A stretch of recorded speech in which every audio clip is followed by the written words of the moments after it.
Hi friends! Welcome to my channel, where we explore the psychology of everyday life. Today we're talking about something many people can relate to. Why do we feel lonely even when we're surrounded by friends? Imagine this. You're at a party, there's laughter and conversation all around, but inside, there's emptiness. Or you're chatting in a group online, but it feels like no one really gets you. You're not alone in feeling this way. According to studies, like surveys from the American Psychological Association, over 40% of adults sometimes experience loneliness, even when they have active social lives. So let's find out why this happens and what we can do about it. First, what is loneliness? It's not just being alone, it's the feeling of emotional isolation. You can have plenty of friends, but if those connections are shallow, the loneliness won't go away. One of the main reasons is the gap between the quantity and the quality of relationships. In today's world, we interact mostly online. Likes, stories, memes, but that's like fast food for the soul. Quick, easy, but not nourishing. Research from the Harvard Study of Adult Development shows that deep, trusting relationships, not a big crowd of acquaintances, are the real key to happiness. If your conversations with friends are limited to, "How are you? I'm fine," without talking about fears, dreams, or struggles, the emotional bond stays weak, and loneliness creeps in. Another reason is life changes. Friends might still be around, but if you're in different life stages, one's focused on career, another on family, a third on travel, you may find you have less in common. After moving to a new place or starting a new job, old friends can start to feel distant.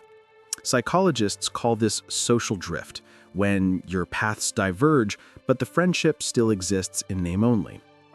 Add to that remote work or the pandemic, and even online calls can't replace real human warmth. Then there are internal factors. Sometimes loneliness is a symptom of depression or anxiety. If you're an introvert, big groups might drain you instead of energizing you. And if you had attachment issues growing up, as described in John Bowlby's attachment theory, trusting and opening up to others can be hard in adulthood. Plus, unrealistic expectations play a role. Movies and social media show perfect friendships like in Friends or The Big Bang Theory, but real life is full of misunderstandings, conflicts, and routine. When reality doesn't match the ideal, disappointment only deepens the loneliness. Let's look at a few examples. Take Masha. She has 10 girlfriends and meets them every week, but she never talks about her work anxiety because she fears being judged. On the outside, she smiles, but inside, she feels alone. Or Petya, the funny guy in the group, but no one knows he's going through a divorce. He has friends, but no emotional support. Stories like these are common, and they show that loneliness isn't about how many people you know, but how deeply you connect. So what can you do? First, invest in quality connections. Choose 2 or 3 close friends and have real conversations like, "What's been worrying you lately?" or "Tell me about your dream." Second, build your emotional intelligence. Learn to listen and share. Books like Emotional Intelligence by Daniel Goleman can really help. Third, find communities that match your interests. Clubs, hobby groups, volunteering, where people are on your wavelength. And if loneliness feels chronic, talk to a therapist. It's normal, and it works. Remember, social media is a tool, not a replacement for real relationships. Limit your scrolling and reach out more often. Call, meet up, connect.